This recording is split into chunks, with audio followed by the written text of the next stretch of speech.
비 오는 줄 몰랐는데 이렇게 봄비가 내리네요.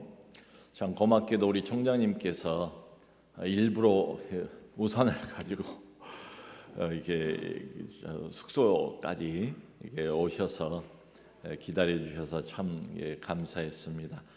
총장님의 그 섬세하고 따뜻한 마음, 또 따뜻한 배려 감사를 드립니다. 참 이런 마음과 이런 분위기가 우리 모든 학교에 자연스럽게 스며들고 또 확장되었으면 하는 바람이 있습니다. 봄비이고요. 또 이 비 내리고 나면 아마 이제 본격적으로 꽃도 피고 새로운 생명들이 더 움을 틔우지 않을까 생각을 합니다. 자, 오늘 밤에 이제 성령에 관한 이야기를 하는데 우리가 흔히 그러잖아요. 성령의 단비라고. 이 밤에 마음을 우리 활짝 열고 성령의 단비가 우리 마음 깊은 곳에도 내린 시간이 되기를 바랍니다. 데살로니가 교회는 바울이 2차 전도 여행 할 때에 잠깐 들려서 세운 교회입니다. 오래 머물지를 못했어요. 성경을 보면 3주 새 안식일에 성경을 가지고 강론을 했다 이렇게 나와 있어요. 그리고는 이제 결과를 보면 소수의 유대인들이 믿고 또 많은 헬라인들이 믿고 또 감사하게도 귀부인들이 또 믿는 사람들이 있었다. 바울은 떠났어요. 그리고 이제 나중에 데살로니가 교회 소식을 듣고 이제 편지를 바울이 일종의 목회적인 마인드를 갖고 편지를 하는 거지요. 그런데 이 앞에 보면 바울이 데살로니가 교회에 대해서 어떻게 평가를 하는가 하면 너희의 믿음의 수고 또 믿음의 역사, 너희의 믿음의 역사 이게 이제 소문을 그렇게 들은 거예요. 좋은 이야기. 데살로니가 교회가 아주 이제 잘 자라고 있다. 어떻게 보면 이제 급성장을 하고 있는 것처럼 보여요. 신앙이 자꾸 자라는데 믿음의 역사가 있고 또 사랑의 수고가 있고 소망의 인내, 믿음, 소망, 사랑, 우리가 잘 아는 이 세 가지가 이미 아주 어린 교회, 이제 막 시작하는 신생 교회인데 데살로니가 교회 안에 다 있었다는 거예요. 우리에게 궁금한 것은 이제 그 다음 바울의 이야기입니다. 이거 어떻게 된 건가? 왜 이렇게 참 이렇게 기대 이상으로 빠르게 풍성하게 건강하게 교회가 자랄 수 있었는가? 거기에 대해서 바울이 이렇게 얘기를 합니다. 내가 너희에게 복음을 전했을 때 비록 오랜 시간이 아니지만 단 3주에 불과했지만 복음을 전했을 때 말로만 복음이 전해진 것이 아니라 능력과 성령과 큰 확신 가운데서 전해졌기 때문이다. 급성장한 이유를 이렇게 설명을 해요. 여러분 오늘날도 많은 사람들이 교회를 와요. 잠깐 방문하는 것처럼 왔다가 또 어떤 문제가 생기면 또 쉽게 교회를 떠나버립니다. 또 교회를 나오는 많은 사람들은 꽤 오랫동안 복음을 들어요. 설교를 들어요. 말씀을 들어요. 그 성경의 웬만한 교리나 내용은 익숙해요. 그런데 믿음은 없어요. 확신은 없어요. 그냥 말씀에 익숙하긴 한데 마음에 진정한 확신은 없어요. 왜 이럴까? 혹시 바울이 여기에 말하고 있는 것처럼 듣기는 오랫동안 듣기는 많이 들었는데 말로만 복음이 전해진 것은 아닌가? 이유가 거기에 있는 건 아닌가? 며칠 전에 어떤 통계를 제가 이렇게 봤는데요. 그 통계에 의하면은 우리 한국 교회의 이제 개신교 숫자를 한 800만 정도 보는데 어떻게 조사를 했는지 50% 이상이 형식적인 크리스찬이다. 그저 교회만 왔다 갔다 하는 사람들일 뿐이다. 그 사람들이 가장 원하고 바라는 건 뭔가 하면 마음의 평안이다. 그것 이상 바라는 건 없다. 믿음의 실천, 생활 속에서 말씀을 삶에 적용하는 이런 문제는 전혀 관심도 없고 시도도 하지 않는다. 이런 이제 평가를 해 놨더라고요. 여러분 참 아쉽지만 우리가 부인할 수 없는 현실이잖아요. 우리 한국교회 아픈 모습이지만 이게 또 우리의 현실이기도 해요. 그러니까 복음을 듣는데 말로만 들을 수도 있고 진정한 영적인 확신을 가질 수도 있고 또 반대로 복음을 전하는 사람도 늘 말로만 전할 수가 있고 또 바울이 말하는 것처럼 능력과 성령과 큰 확신 가운데서 전할 수도 있고 뭐 크게 나눠보면 이 두 종류 말씀 전파가 있는 것은 아닌가. 근데 우리가 확신이 있어야지요. 예수 믿고 그냥 고개를 끄덕이고 신앙 고백을 하고 거기서 끝나면 아쉽잖아요. 바람 불면 흔들리잖아요. 이게 좀 굳건히 서 있으려면 영적인 확신이 있어야 되는데 그 영적인 확신은 그냥 되는 건 아니다. 반드시 능력이 필요하고 이제 가운데 보면 성령을 넣었어요. 성령, 능력, 큰 확신 이게 필요해요. 여러분 우리하고는 교단이 다릅니다만은 감리교는 요한 웨슬레가 창시하지 않았습니까? 근데 요한 웨슬레는 아주 머리가 참 뛰어난 사람 그리고 매우 이성적인 사람. 옥스퍼드를 아주 우수한 성적으로 졸업을 했어요. 이미 20대 중반 나이에 옥스퍼드 대학의 펠로우였습니다. 펠로우라면 아주 전문 연구원 그리고 강의를 하는 그리고 학생들을 지도하는 그런 위치에 있었어요. 그러던 요한 웨슬레가 홀리클럽이라는 옥스퍼드 대학의 경건을 추구하던 몇 학생들이 모여서 함께 서로 격려하면서 말씀을 나누면서 이 훈련을 하고 있었는데 이제 그 훈련에 가담을 해서 웨슬레가 지도자가 돼요. 근데 요한 웨슬레가 어떤 사람이었는가 이렇게 이제 일기도 있고 여러 저널들을 보면 자세히 나와 있어요. 그야말로 경건주의자. 정말 철저하게 하루 왼종일 단 1분도 허투루 쓰지 않고 하나님을 위해서 자기를 바친 사람인 것처럼 보여요. 보통 새벽 4시에서 5시에 일어납니다. 일어나면 기도를 합니다. 그러고 난 다음에 헬라어 원전을 가지고 또 성경을 읽습니다. 그리고 난 다음에 아침을 먹고 가난한 자들을 찾아갑니다. 고아원을 찾아갑니다. 감옥을 찾아갑니다. 어렵고 힘든 사람들, 소외당한 사람들을 만나서 복음을 전해요. 그리고 밤에는 또 함께 모여서 공동 기도회를 갖습니다. 잠자기 전에 또 기도를 합니다. 정말 1분 1초도 허투루 쓰지 않는 경건의 사람, 그 사람이 요한 웨슬레예요. 복음도 물론 전했지요. 하지만 마음의 영적인 확신, 진정한 믿음의 확신 이건 없었어요. 감리교를 우리가 메소디스트라고 부르잖아요. 이게 좋은 명칭이 아니에요. 원래 그 옆에 있는 친구들이 보니까 이 홀리클럽 이 친구들은 무슨 규칙이 그렇게 많은지 젊은 사람들이 놀고 싶은 마음도 있고 자유분방한 게 젊은이들 특징 아니겠어요? 근데 아침부터 밤까지 무슨 규칙이 그렇게 많은지 규칙에 자기들을 꽉 얽매는 사람, 자기들이 세워놓은 그 방법에 자기들을 꽉 얽어매는 사람, 방법주의자들, 방식주의자들, 저 사람들은 자기들이 세워온 그 규칙과 방법으로만 사는 사람들이다. 그래서 메소디스트. 사실은 처음에는 주변의 친구들이 이 친구들을 보면서 이제 조롱하면서 붙여준 이름이 그게 이제 감리교, 메소디스트, 방법론자들 이렇게 된 거예요. 그처럼 철저하게 규칙적으로 살고 훈련에 매여서 살고 그랬지만 영적인 확신은 없었어요. 그래서 웨슬레가 나중에는 이제 이런 결심을 합니다. 차라리 나를 좀 어려운 환경에 선교사로 가서 어려운 환경에 나를 좀 이렇게 열어놓으면 그 어렵고 힘든 환경 속에서 내 믿음이 진짜로 생기지 않을까, 영적인 확신이 생기지 않을까 이런 기대를 가지고 미국의 조지아주의 인디안들, 원주민들을 선교하기 위해서 선교사로 떠나요. 배를 타고 이제 대서양을 건너서 오랜 항해를 하는데 가다가 이제 폭풍을 만났어요. 도시 찢어지고 바닷물이 배 안으로 스며들고 많은 사람들이 비명을 지르면서 공포에 어쩔 줄을 모릅니다. 근데 한 20명 되는 그 모라비안 교도들이 그 배 안에 같이 타고 있었는데요. 보니까 남녀 또 어른들 아이들까지 조금도 동요가 없고 함께 손에 손을 잡고 계속 차분한 모습으로 찬송을 부르는 거예요. 그 모습을 보고 역시 같은 믿음을 가지고 있던 요한 웨슬리가 충격을 받았습니다. 나중에 그렇게 물어봐요.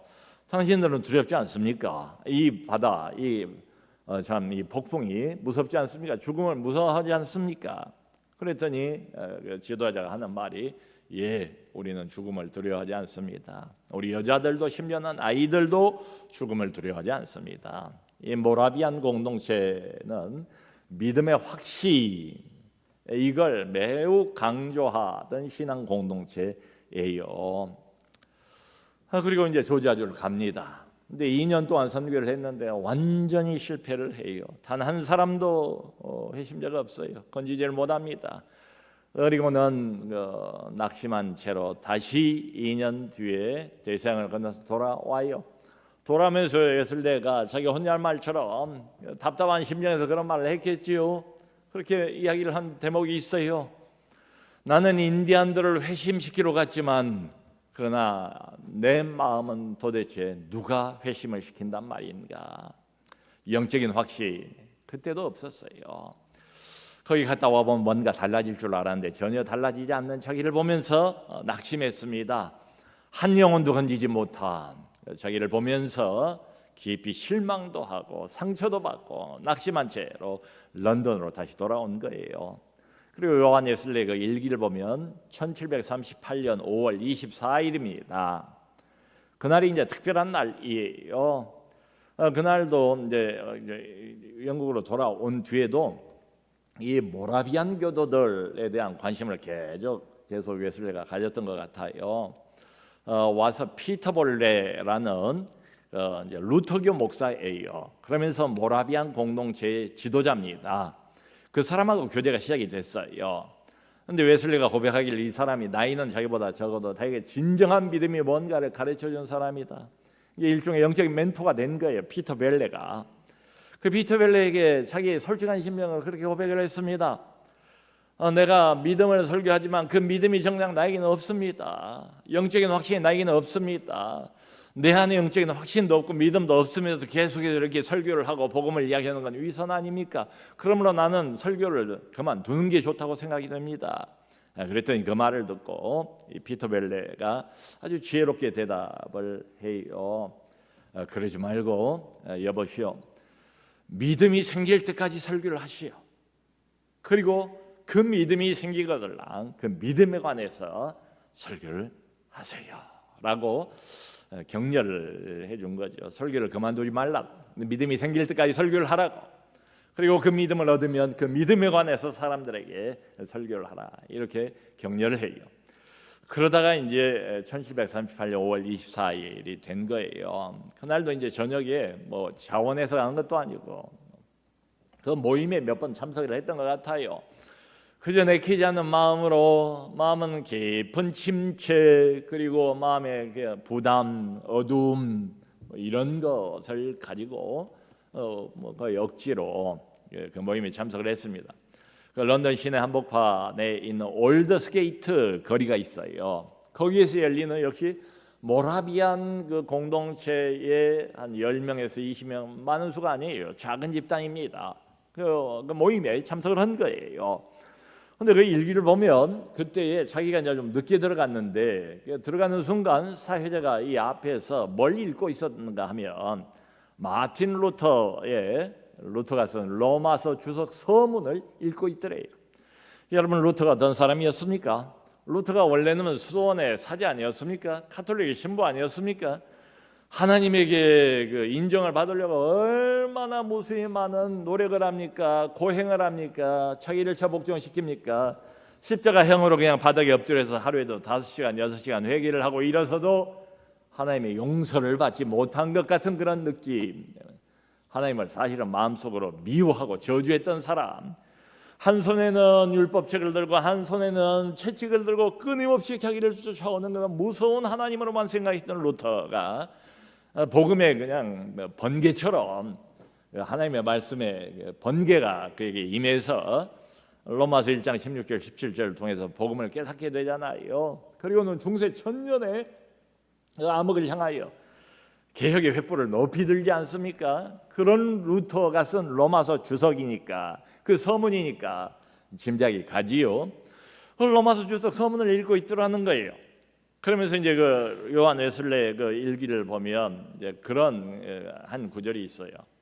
I felt my heart strangely warmed. 내 마음이 이상하게 뜨거워져 옴을 느꼈다. 처음으로. 그런 적이 없어요. 매우 명철하고 매우 논리적이고 매우 분석적이고 매우 이성적인 요한 웨슬레. 철저히 규칙을 세우고 모든 자기의 습관을 거기에 쳐서 복종을 시킨 웨슬레. 하루 왼종일 영적인 훈련과 경건을 놓치지 않는 웨슬레. 규칙이 있었고 훈련이 있었지만은 마음에 확신은 없었던 웨슬레. 근데 바로 그날 그 밤, 그 특별한 그 시간에 나가 이상하게 평소하고는 다르게 이상하게 그래 본 적이 없는데 난생 처음으로 그런 경험이 처음인 거지요. 내 마음이 이상하게, 내 영혼이 이상하게 뜨거워짐을 느꼈다. 그게 감리교 창시자의 시작입니다. 지식이, 머리만 있던 지식이 확신으로, 내적인 확신으로 바뀌는 순간, 이게 그냥 된 일이겠습니까? 성령의 조명이라고 우리가 부르지 않습니까? 성령의 내적 확신이라고 부르지 않습니까?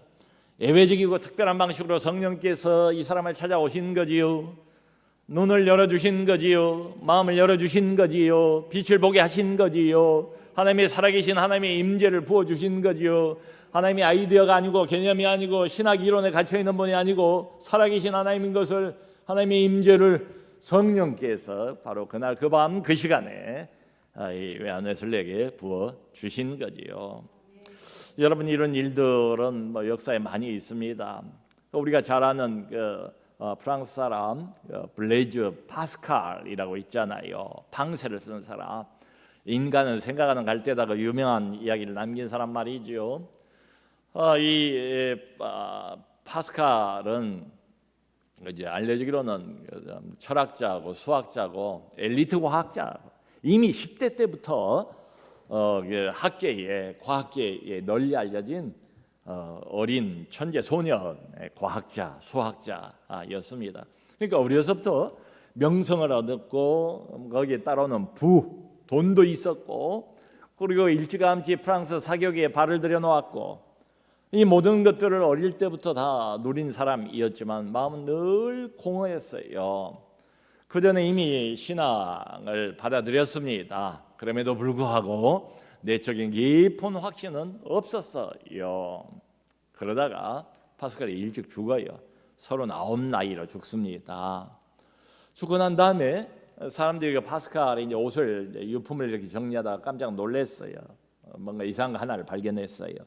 파스칼이 늘 입고 다니던 이 겉에 입는 이 코트 안쪽, 그것도 왼쪽 심장 가까운 곳이에요. 그 주머니에다가 파스칼이 자기가 뭘 꿰맸어요.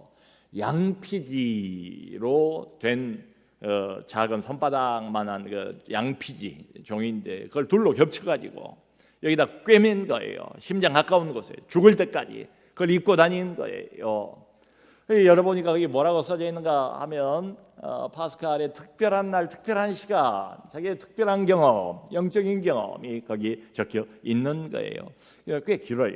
근데 뭐 간단하게 핵심적인 것만 생각을 해보면 거기 그렇게 썼어요.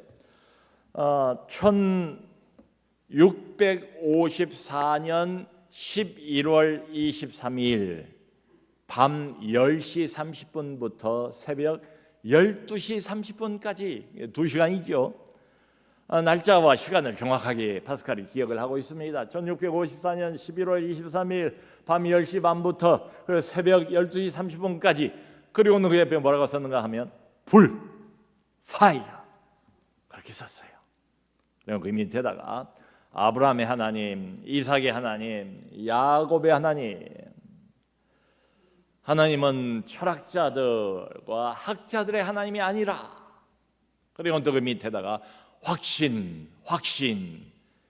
평안, 기쁨, 기쁨의 눈물, 확신, 반복해서 확신, 평안, 기쁨, 기쁨의 눈물, 그런 걸 써놓은 거예요. 파스칼이 그날 그 특별한 시간, 그 시간, 하나님이 자기를 찾아온 그 시간, 하늘문이 열리고 마음문이 열리고 성령이 특별한 방식으로 자기에게 오셨던 그 시간, 하나님이 하늘의 불을 자기 마음속에 쏟아부어 주시던 그 시간, 자기가 알고 있었던 그 하나님이 아니라 정말로 실제하시고 살아계신 그 하나님, 온 천지 만물을 지으시고 지금도 다스리시는 그 하나님, 이론으로 하나님이 아니고, 더 이상 개념의 하나님이 아니고, 더 이상 성경 문자에 갇혀있는 하나님이 아니라 살아계신 나의 하나님, 나의 구주로 찾아오셨던 그 밤, 성령의 불을 내게 부으셨던 바로 그 밤을 잊지 않기 위해서 파스칼은 그걸 써놓은 거예요. 양피지에다가. 평생을, 오른쪽이 아니고 왼쪽 심장 가까운 곳에 잊어버리지 않기 위해서 늘 입고 다니는 그 옷 안주머니에다가 적어 넣은 겁니다. 여러분, 예수를 이렇게 그냥 믿는 것도 참 귀하지만 확신을 가지고 믿는 건 얼마나 더 귀할까요? 그런데 파스칼이 얻었던 그 확신, 웨슬리가 얻었던 그 확신, 적어도 또 신학교 오려면 이런 정도 확신은 있어야 우리가 결단할 수 있는 것 아니겠어요? 우리가 맨정신으로 신학교 올 수 있습니까? 앞으로 무슨 일이 벌어질지 우리가 모르잖아요. 지금 교회가 얼마나 어려운 처지에 있습니까? 그러므로 교회를 섬기는 이 신학의 길을 가고 나중에 목회자 길을 간다는 게 얼마나 위험천만입니까? 이 수많은 리스크들을 내다보면서 이게 맨정신으로 우리가 이걸 결심할 수가 있습니까? 뭔가 확신이 있어야지요. 근데 이 확신은 우리가 연구한다고 해서 생기는 게 아니고, 우리가 학문적으로 깊이 파고드는 게 필요합니다만은 그게 전부가 아니지요. 이 확신은 늘 위에서 옵니다. 하나님이 주십니다. 성령의 확신이에요. 여러분, 우리가 성경을 보고도 참 그렇구나 하고 고개를 끄덕일 수 있지만, 이 파스칼이 얻었던 이러한 확신, 그리고 요한 웨슬리가 경험을 했던 이런 종류의 확신, 로마서 8장 16절은 그렇게 말하지 않습니까? 성령이 친히 우리 영으로 더불어 우리가 하나님의 자녀인 것을 증거하시나니. 근데 머리로 성경 읽으니까 내가 하나님의 자녀구나, 내가 예수 믿고 십자가가 내 사건이란 걸 내가 믿으니까 내가 하나님의 자녀구나, 이거 말고 그 이상으로 성령이 친히, 성령께서 직접적으로 다이렉트하게 우리 안으로 찾아오셔서 내 영을 붙들고 하나님께서 성령을 통해서 직접적으로 부어주시는 이 놀라운 확신, 이 최종적인 확신, 이 복된 확신, 이 거절할 수 없는 확신, 이 확신이 오면 아무도 이걸 거부할 수 없습니다. 이 확신을 한번 맛보기만 하면 더 이상 하나님이 누구냐고 묻는 사람은 없어요. 하나님이 직접 내 영혼을 찾아와 주시는 이 확신, 마치 내 영혼에 도장을 찍으시는 것처럼 하나님이 직접 그런 확신, 이게 필요한 거지요. 여러분, 사도행전 16장을 보면 이제 빌립보, 이제 유럽의 첫 번째 교회를 세우잖아요. 바울이 유럽으로 건너가서 거기 첫 번째 힘자가 루디아입니다. 루디아에 관한 이야기가 나와요. 그러니까 안식일 날 바울이 이제 기도 처소가 혹시 없나, 이제 유대인 회당은 아직 없고, 가보니까 강가에 사람들이 종종 모여서 이제 기도도 하고 종교 집회도 열고 그랬어요. 근데 가보니까 강가에 몇 사람 여자들이 있더래요. 그러니까 가까이 가서 바울이 그들에게 이제 복음을 전했습니다. 예수의 복음을 전한 거예요.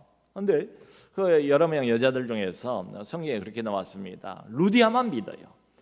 그리고 유럽 최초의 그 교회가 루디아 집에 세워지지 않습니까? 그러니까 이제 우리의 질문은, 왜 똑같은 사람에게서 똑같은 시간에 똑같은 내용의 복음을 다 똑같이 들었는데 왜 여러 여자들은 다 제껴놓고 루디아 한 사람만 믿게 됐는가? 거기에 대해서 성경은 아주 분명하게 그렇게 이야기를 하지 않습니까? 주께서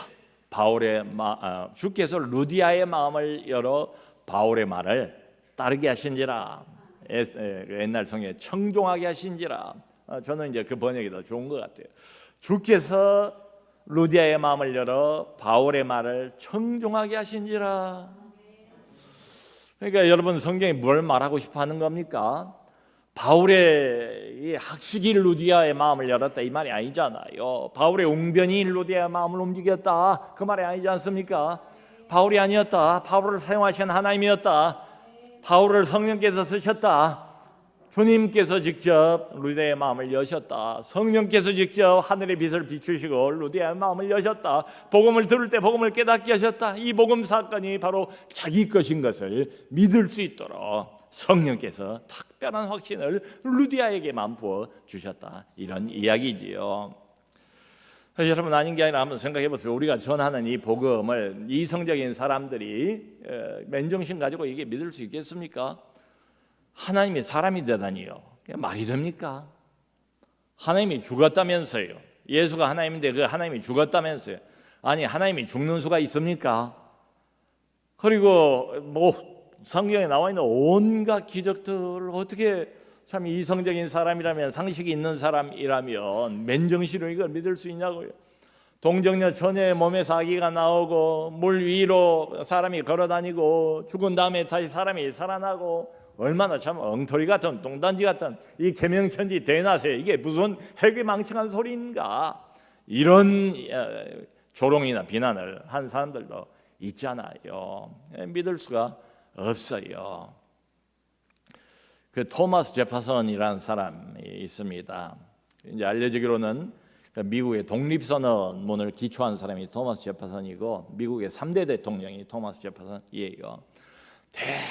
대단히 지성적인 사람, 고도의 지성을 가지고 있는 사람, 아주 합리적인 사람이 토마스 제퍼슨입니다. 근데 이 토마스 제퍼슨이 나중에 제퍼슨 성경이란 걸 만들었어요.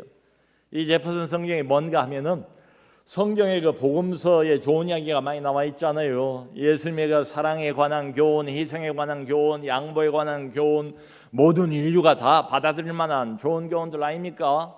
근데 그 안에 믿을 수 없는 이야기들도 많이 있어요. 아까 말씀드렸던 것처럼 여러 기적들, 그건 누가 믿겠어요? 이성이 있는 사람이라면, 조그만 상식을 갖고 생각을 해본다면, 그 이성의 어떤 잣대로 미추어 본다면 도무지 말도 안 되고 믿을 수도 없는 이런 내용은 제퍼슨이 다 잘라버린 거예요. 다 잘라버리고 믿을 수 있는 내용만 성경으로 만들어 놓은 게 제퍼슨 성경입니다. 이러다 보니까 원래 복음서의 한 3분의 1 분량, 포켓처럼 이렇게 자그마한 성경으로 변해버렸어요. 그 제퍼슨 성경이 어디서 끝나는가 하면 요한복음, 이제 사복음서니까 요한복음 19장에서 끝나요. 요한복음 21장까지 있잖아요. 근데 20장, 21장은 부활이잖아요. 그건 못 믿잖아요. 통째로 그건 다 생략해버리고, 제퍼슨 성경 요한복음 19장 마지막 절이 42절인데 사람들이 예수의 시선을 거기에 두었더라. 동산에 있는 새 무덤, 아리마다 요셉의 그 무덤에 두었다. 그리고 끝이거든요. 19장이 거기까지만 제퍼슨 성경의 마지막이 그걸로 끝나요. 사람들은 못 믿어요. 안 믿어져요. 우리 주변에도 그런 말 하는 사람들 있잖아요. 야, 네가 보니까 정말 뭔가 있기는 있는 것 같다. 나도 믿고는 싶은데 안 믿겨진다.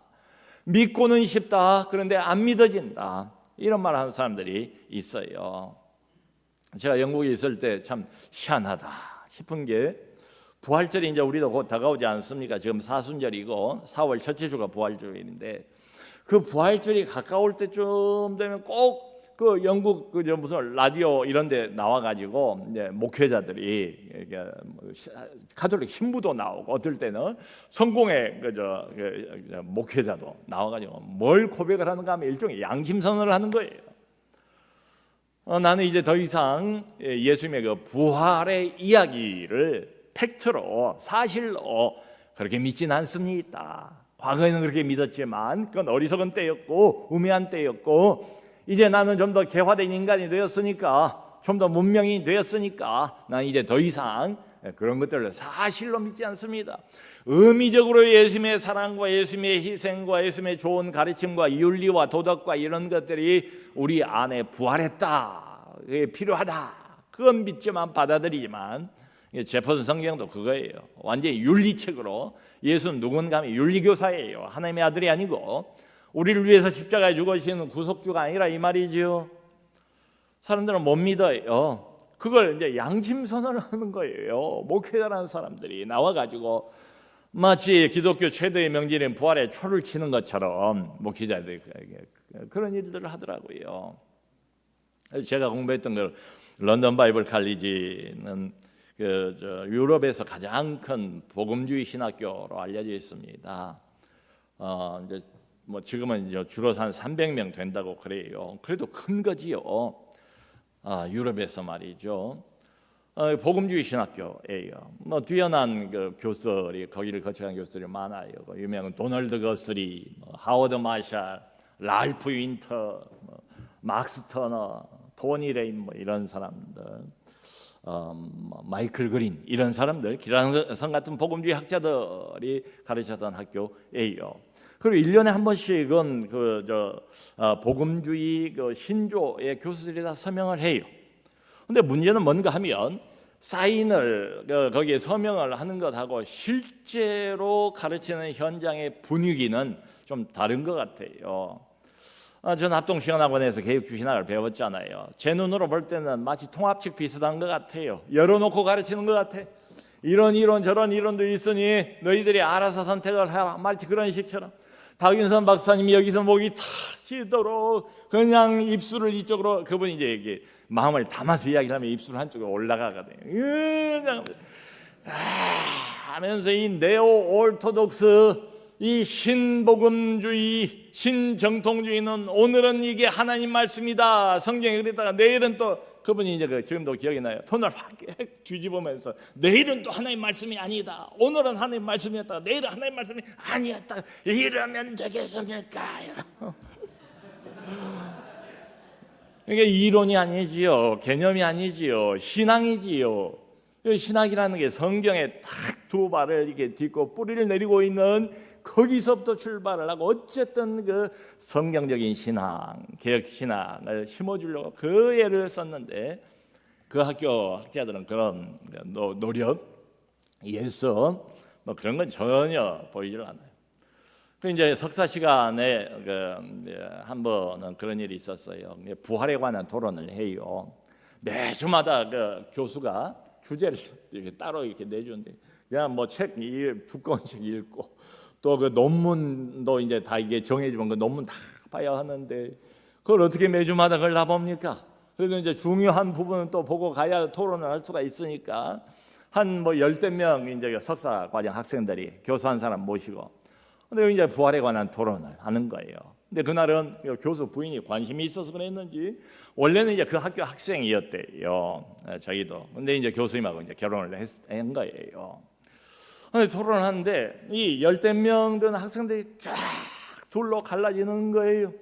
그리고 이쪽은 부활은 참 좋은 말이다, 좋은 말인데 이건 사실은 아니다, 팩트는 아니다, 이것은 의미적인 부활로 우리가 생각해야 된다. 그건 2000년 고대 문서에 나와 있는 이야기고 우리는 이것을 이렇게 해석을 하는 게 맞다, 이러고, 또 한쪽은 성경은 성경대로 사실이다, 우리 교회가 전통적으로 계속해서 믿어왔던 부활, 그 부활은 진짜다, 팩트다, 역사적인 사실이다, 예수님이 실제로 사흘 만에 살아나셨다, 이렇게 주장을 하는데, 그냥 뭐 말로 자기 생각으로 주장을 하는 게 아니에요. 자기들이 읽고 갖고 온 모든 자료들을 가지고 이쪽은 이쪽대로 증거 자료를 가지고 막 주장을 하고, 부활에 대해서 말이에요. 저쪽은 저쪽대로 또 증거 자료를 가지고, 한쪽은 부활이 사실이라는 걸 증명을 하고, 저쪽은 부활이 사실이 아니라는 것을 한참 뭐 2시간 내내 공박을 하는데 뭐 팽팽해요. 조금도 양보할 기색이 없어요. 한쪽이 한쪽을 결국 설득하지 못했습니다. 제가 여기서 느낀 것은 이런 거구나. 여기서 저기로 건너갈 수 없고 저기서 여기로 건너올 수도 없고, 이쪽과 저쪽 사이는 깊은 구렁텅이가 놓여 있구나. 여기서 저쪽으로 옮겨가는 것은 절대로 이론이 아니구나, 아이디어가 아니구나, 신학이 아니구나.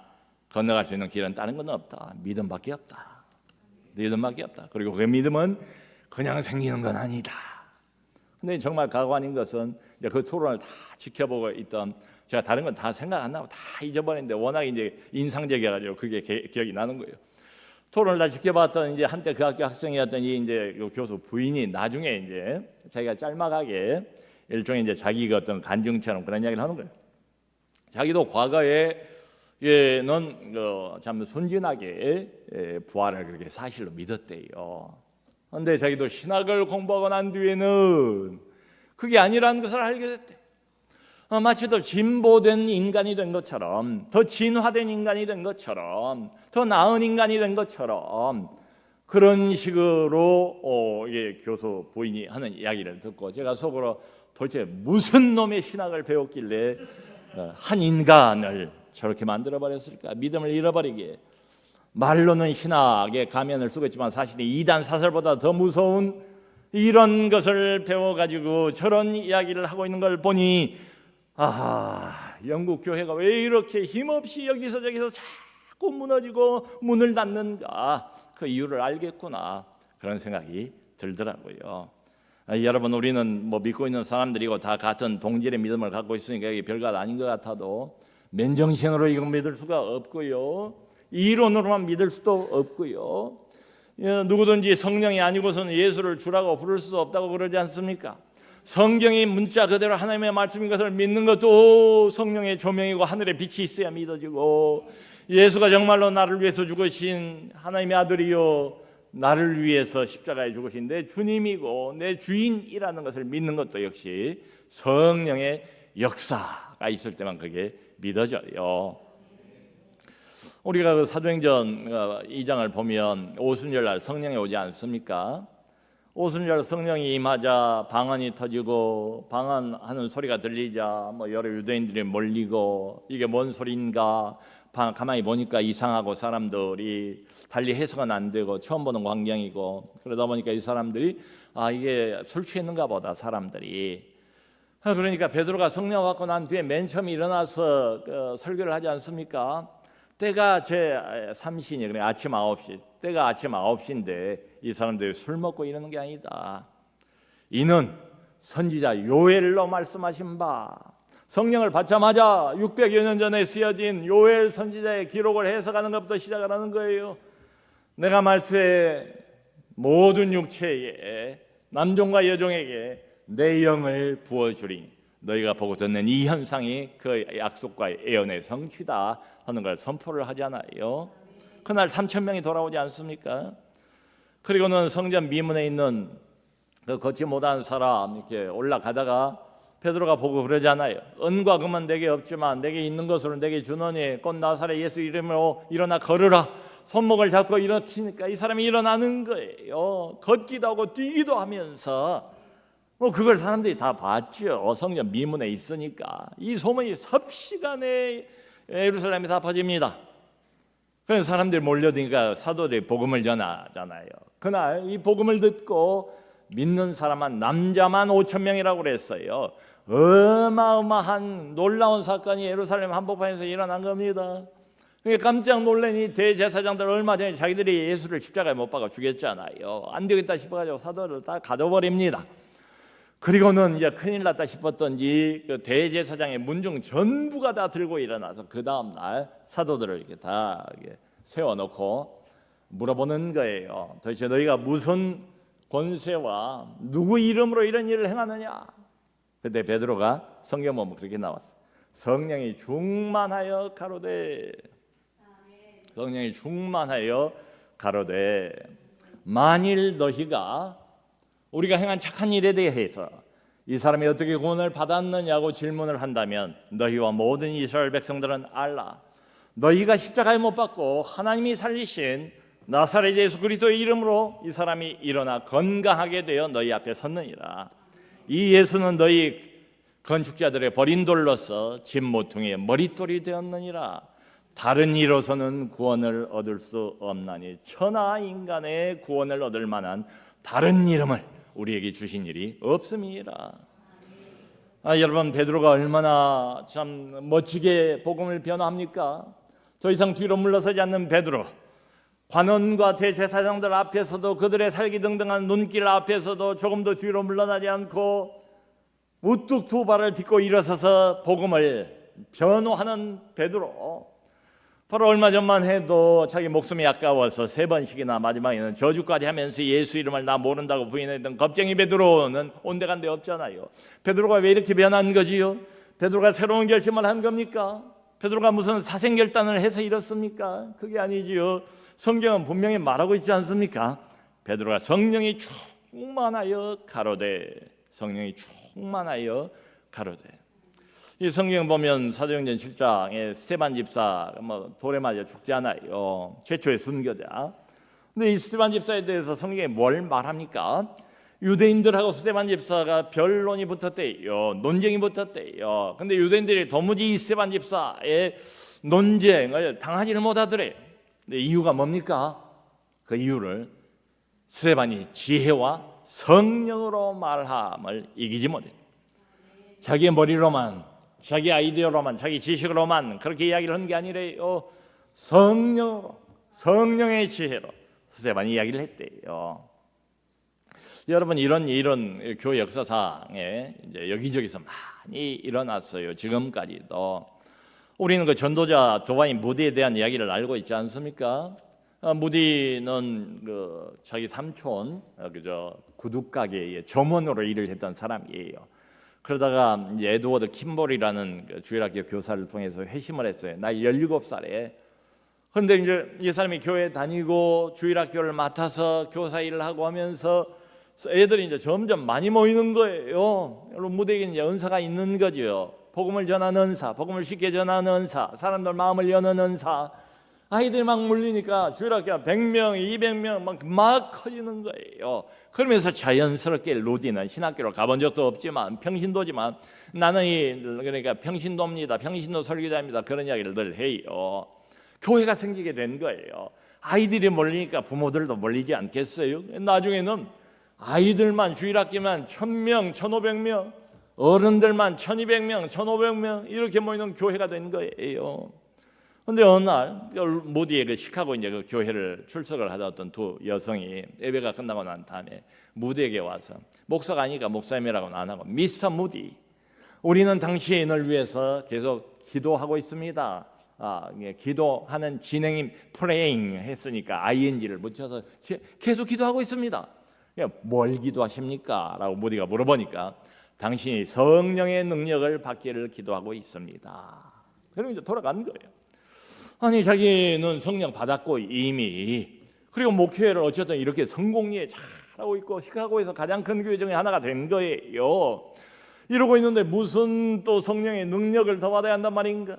근데 스치고 지나갔는데 이 말이 웬일인지 하나님이 그렇게 움직이신 것 같아요. 계속 기억이 나는 거예요. 기억이 나면서 나중에는 무디도 그 하나님의 성령의 능력이란 걸 기도하기 시작했습니다.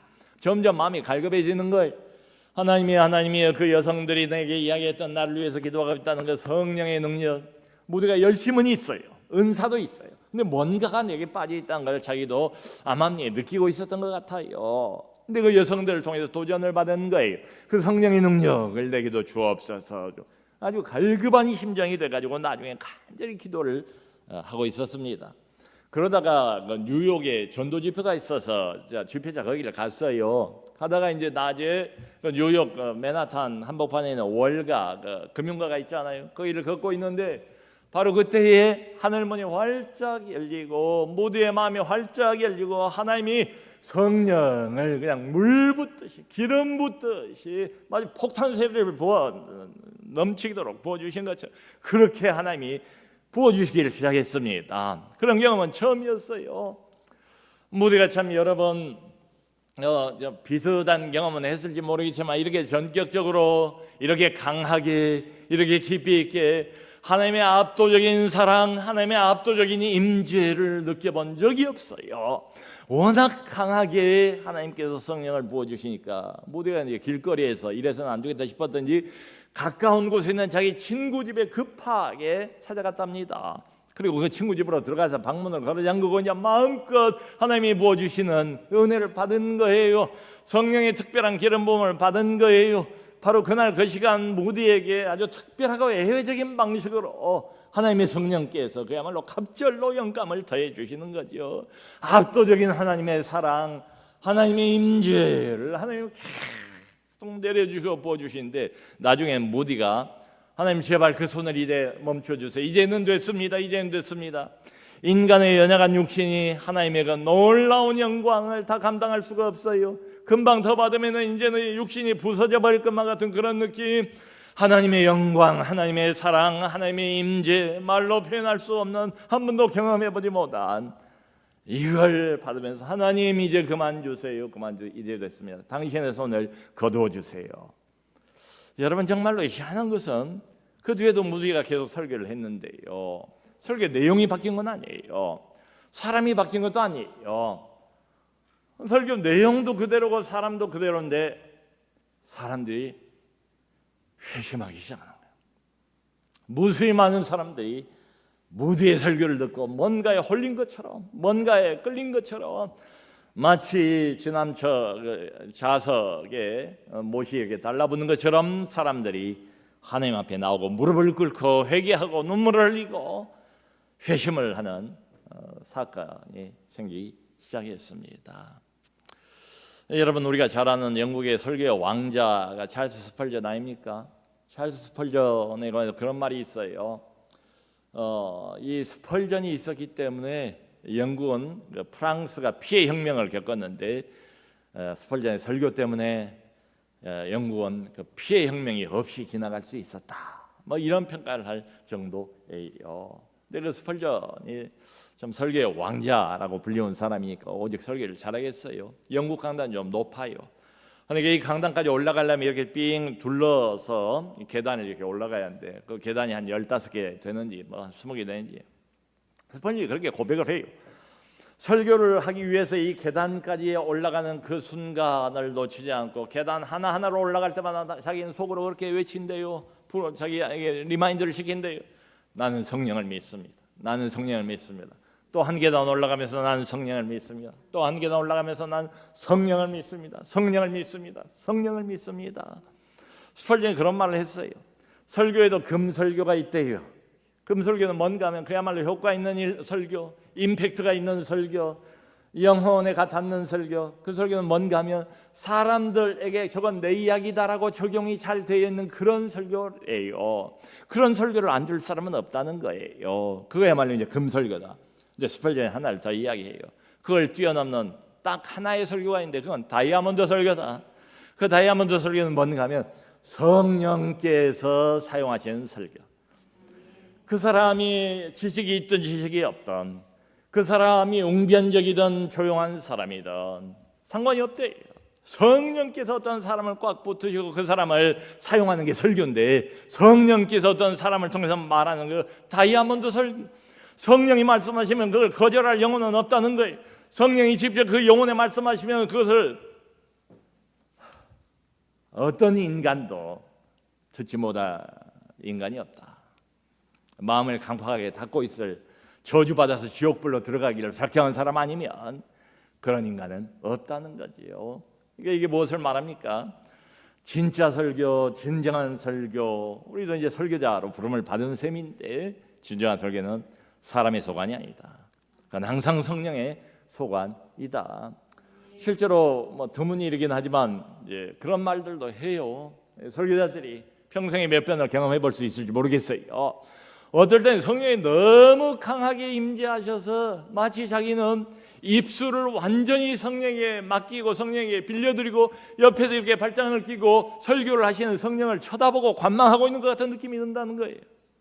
여러분 그런 경지를 혹시 체험해 보셨습니까? 여러분 그런 경지가 있다는 것을 들어보셨습니까? 내가 설교하는 게 아니라 머리끝에서 발끝까지 성령이 나를 완전히 사로잡으시고 나를 사용하셔서 성령의 입술이 되어서 성령의 스피커가 되어서 성령의 통로로 말하고 나는 그저 쳐다만 보는 것 같은 그런 경지. 그러므로 사랑하고 여러분, 우리가 매주마다 이제 강단에 설 때 준비를 해야 하잖아요. 설교 원고를 최선을 다해서 철저히 준비를 합시다. 근데 그게 전부가 아니라는 것을 또 기억할 필요가 있어요. 설교 원고는 전통적으로 그걸 sermon이라고 부릅니다. 그러나 preaching, 설교 자체는 이건 행위 아닙니까? 설교 행위가 포함이 되지 않습니까? 설교 내용이 설교 전달하고는 달라요. 설교 원고 위에 성령이 임하신, 설교 원고 위에 좋은 내용 위에 하늘의 기름 부으심과 하늘의 빛이 더해지는 것, 이게 바로 설교예요. 그 필립스 브룩스라는 유명한 그 설교자가 그런 말을 했어요. 설교는 뭔가 하면 인격을 통한 진리의 전달이다. 설교는 딱 한마디로 인격을 통한, 늘 하나님의 사람 자체, 인격이 하나님이 쓰신 통로래요. 이제 설교는 그 인격을 통한 진리 전달이지, 그냥 책 보고 하는 게 아니고, 그냥 강의 듣고 끝나는 게 설교가 아니고, 그 사람 전체를, 그 사람의 몸과 마음과 영혼, 그 사람의 머리끝에서 발끝까지 그 사람의 인격을 통째로 하나님의 성령께서 붙드시고 사용하시는 게 설교다. 그러니까 한 인격 위에, 강단에 서 있는 한 인격 위에 성령이 임하시는 거지요. 그 사람이 무식한 사람이든, 그 사람이 많이 배운 사람이든, 그 사람이 웅변적인 사람이든, 그 사람의 말을 좀 어둔하게 하는 사람이든 상관이 없대요. 하나님의 성령께서 어떤 한 인격 위에 임하시고 그 사람을 통째로 붙드시고 자기의 도구로 사용하시는 것, 그게 설교다. 그러므로 여러분, 우리가 참 이런 설교를 생각을 하면, 참 많은 것을 또 좀 이렇게 바꿔야 돼요. 바울이 말하는 것처럼 말로만 된 것이 아니고 능력과 성령과 큰 확신으로 됐다. 이 말을 마음에 담을 필요가 있습니다.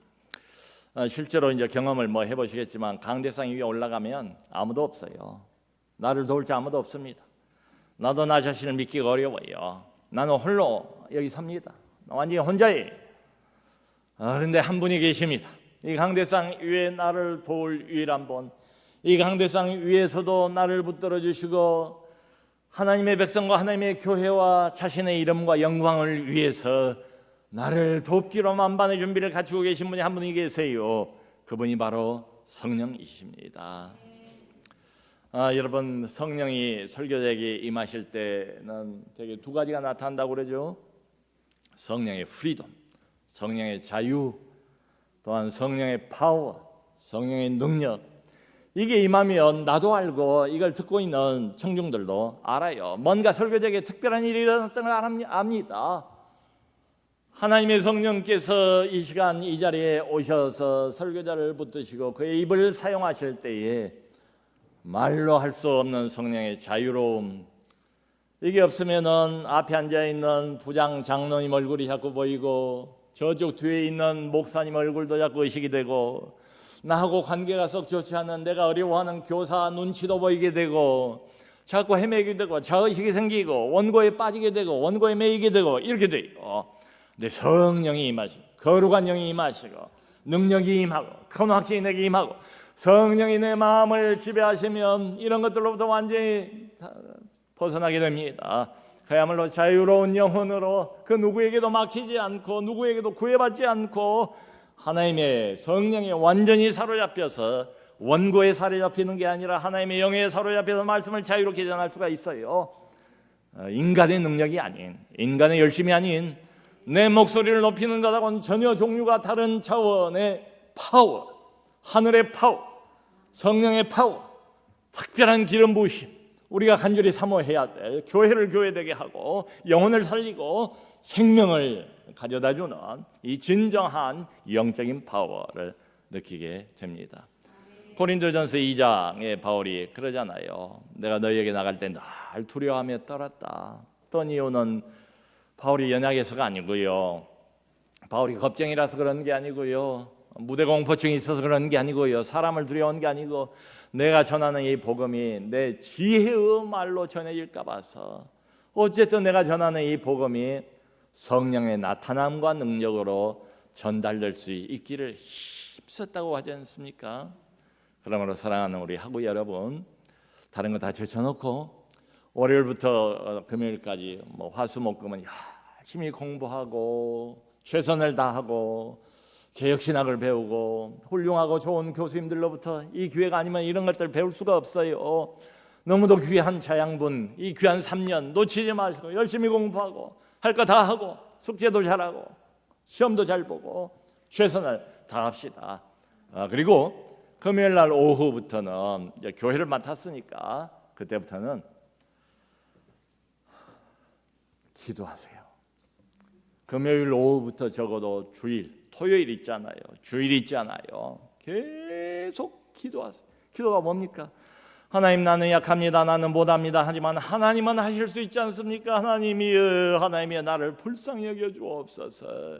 필요한 은혜를 주옵소서. 기도하세요. 기도하면서 설교를 준비하는 것부터 시작해서 성령의 역사, 어제도 말씀드린 것처럼 그가 우리에게 성경을 풀어주실 때 우리 속에서 마음이 뜨겁지 아니하더냐.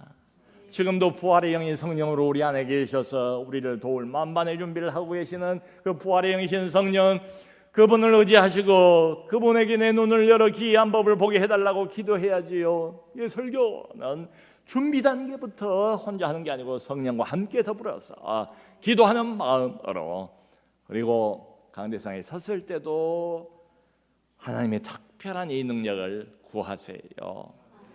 그러니까 강대상에 올라오기 전부터도 성령과 더불어 동행하시고 마음을 담아서 자신을 낮추고 그야말로 성령님 도와주지 않으면 나는 이 특별한 메시지를 얻을 수 없습니다. 주님이 나에게 먼저 가르쳐 주시지 않으면, 성령이 가르쳐 주시지 않으면 이 메시지에 내 마음이 담기지 않습니다. 내 머리로 내 신학으로 얼기설기 설교를 만들 수는 있지만 이건 설교 제조에 불과하고 말씀의 사역자 되기는 어렵사오니 주님, 꼭 이번 주에 내 설교를 듣고 변화받아야 할 그 영혼의 임팩트를 받아야만 하는 우리 청중들을 위해서 내게 필요한 메시지를 주세요. 진짜 살아있는 하나님의 말씀을 주세요. 성령이여 내 눈을 열어 말씀의 빛을 보게 하여 주옵소서. 기도하고 강단에 서서도 성령님, 난 믿습니다. 스펄전이 그랬던 거죠. 설교의 왕자가 그랬다면 우리는 얼마나 더 매달려야 되겠어요. 나는 성령을 믿습니다. 내가 혼자가 아닌 것을 믿습니다. 성령이여, 성령이여, 나를 이 설교 강단에 20분 30분 홀로 내버려 두지 마시고 성령님 도와주세요. 도와주시지 않으면, 나는 홀로 버려지면 아무리 내가 외치고 목이 쉬어 터지라고 내가 고래고래 고함을 지르도 아무 효과도 없습니다. 아무 임팩트도 없습니다. 아무 영향도 미치지 못합니다. 내 말은 절대로 영혼에 가서 하지 못할 겁니다. 그러므로 성령이여 나를 불쌍히 여기시고 하나님의 이름과 주 예수의 영광을 위해서 이 시간 내게 기름 부어 주옵소서. 성령을 부어 주옵소서. 다른 것 바라지 않습니다. 하늘의 은혜를 주옵소서. 하늘의 파워를 주옵소서. 하늘의 거룩한 기름을 다시 한번 내게 부어 주옵소서. 부어 주옵소서. 성령이여 오시옵소서. 성령이여 오시옵소서. 성령이여 오시옵소서. 나는 성령을 믿습니다. 나는 성령을 믿습니다. 이 시간 믿을 건 아무것도 없습니다. 난 나 자신을 믿지 못합니다. 내가 얼마나 연약하고 내가 얼마나 부족하고 얼마나 미련하고 얼마나 어리석은가를 성령이 너무도 잘 아십니다. 하나님의 성령이여 나를 홀로 내버려 두지 마시고 성령을 부어주옵소서. 하늘을 열어 주옵소서. 그리고 강단에 내려오고 난 다음에도 성령을 계속 의지해야 돼요. 여기서 뭐 늘 설교하는 게 은혜가 있으란 법이 있습니까? 어떨 때는 이제 내가 설교가 죽을 썼다, 실패했다 생각이 되면 그냥 부끄러워요. 아쉬워요. 설교라는 게 늘 살아있는 생명하고 비슷해요.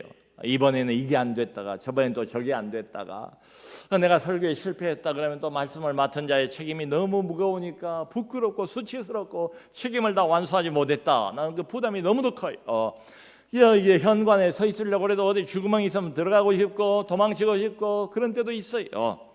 그런 때라 할지라도 내가 설교를 잘못했다, 실패했다, 그것 때문에 낙심하지 않도록 성령이여 나를 붙들어 주옵소서 기도하시고, 어쩌다가 여기서 내가 정말 말씀의 짐을 다 풀어내려 놨고 그리고 정말로 설교가 성공리에 은혜롭게, 그리고는 들은 사람들이 다 은혜 받았다고 하면 또 설교 한번 성공하고 잘한 것 때문에 교만해지니까 교만해지지 않도록 또 성령을 의지할 필요가 있어요. 사랑하는 우리 학우 여러분, 우리가 신학을 배웁니다. 그런데 이 신학은 그냥 신학으로만, 이론으로만 그쳐서는 안 되고, 우리가 전한 설교는 그저 우리가 만든 설교 원고에서만 나와서는 안 되고, 아침에도 말씀드렸던 것처럼 성령화된 말씀, 말씀화된 성령, 스피리티드 워드라고 그랬어요. 워디드 스피리트라는 특별한 단어를 만들어서 사용을 하더라고요. 말씀과 성령, 성령과 말씀이 하나 되지 않습니까? 진정한 말씀, 하나님의 말씀이 열리면 그 말씀에 열이 생기지 않습니까? 불이 붙지 않습니까? 그러므로 이것을 가능하게 하는 분은 한 분밖에 없습니다. 주의 성령이십니다. 내 마음을 여시고 나를 여기까지 부르시고 인도하신 주의 성령, 어렵고 힘들 때마다 나를 위로하시고 만지시고 힘을 주시고 격려하시는 주의 성령, 그 성령, 나를 떠나지 않고 늘 고아처럼 버려두지 않고 나와 항상 함께 하신 그 성령, 동일한 성령, 하나님의 영광과 하나님 나라를 위해서, 하나님의 백성과 교회를 위해서 나보다도 더 이 설교에 관심을 가지고 있을 그 성령, 나는 너를 돕기 위해서 바로 네 옆에 네 안에 머물러 있다, 만반의 준비를 갖추고 있다. 그 성령을 찾으세요. 그 성령에게 특별한 은혜를 구하세요. 그 성령이 임하달라고 그 성령에게 자신을 맡기세요. 그래서 그 성령에 사로잡혀서 바울의 말처럼 말로만이 아니라, 어느 경우에도 말로만이 아니라 오직 능력과 성령과 큰 확신으로 말씀을 전하시고 생명을 살리고 교회를 세우는 우리 모두 될 수 있기를 주 예수 그리스도 이름으로 축원합니다. 하나님 아버지, 이제 막 신학을 배우고 첫 번째 발걸음을 떼어놓은 우리 귀한 학우들입니다. 하나님이 아직 약합니다. 부족합니다. 많이 모릅니다. 더 배우기를 원합니다. 더 알기를 원합니다. 최선을 다해서 신학 3년을 시간을 아끼면서 지나기를 원합니다. 그러나 주님, 한 가지를 더 동시에 기도하고 구합니다. 말로만, 이론으로만, 학문으로만 전달되는 그런 말씀이 아니라 우리 모두가 다 말씀 사역자로 부름을 받았사오니 능력과 성령과 큰 확신 가운데서 데살로니가 교인들에게 복음이 전해지고 그들이 급성장할 수 있었던 것처럼 우리에게도 동일한 성령의 능력을 부어 주옵소서. 그 능력을 알게 하시고 그 능력을 맛보게 하시고 누리게 하시고 그 능력을 힘입어 전함으로 교회를 살리고 생명을 건지는 우리 모든 학우들 다 되게 하여 주옵소서. 예수 그리스도 이름으로 기도합니다. 아멘.